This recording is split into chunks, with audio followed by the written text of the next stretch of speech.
You had an excellent article in The Spectator about the voice, and it's attracted a lot of attention. I just want to start off and ask you, David, what guidance does the Torah give, the Torah, the Jewish Bible, give in relation to the voice?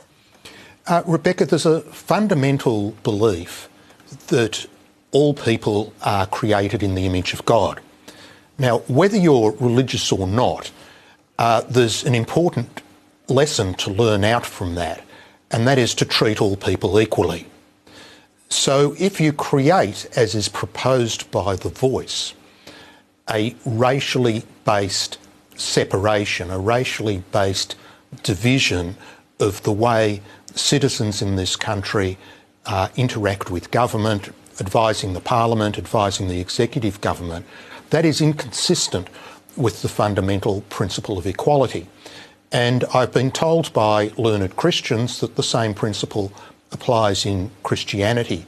So the voice as proposed would offend an important Judeo-Christian ethic upon which Western civilization is based. The history of Judaism really has been a history for a vast number of Jews of diaspora and of yearning to return to the Promised Land. And indeed, even when the Jews first arrived in the Promised Land, there were other tribes there as well. So what lessons should Jews draw from that about in relation to the voice?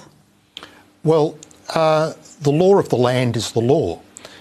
We are told to respect the law of the governing authority, and anybody who does that should be able to live together peacefully.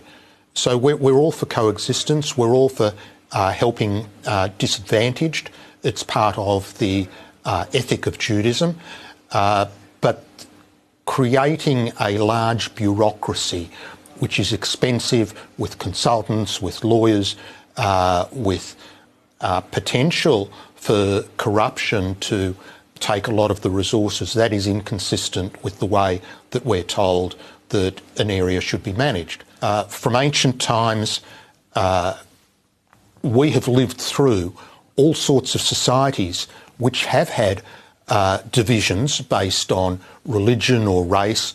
Ancient Egypt, in the land of Israel, it had been conquered by the ancient Romans and Greeks and Babylonians, and they had quite distinct division of rights, through to the modern incarnations with regimes like the former Soviet Union, or worst of all, the Nazis, that also had divisions of rights.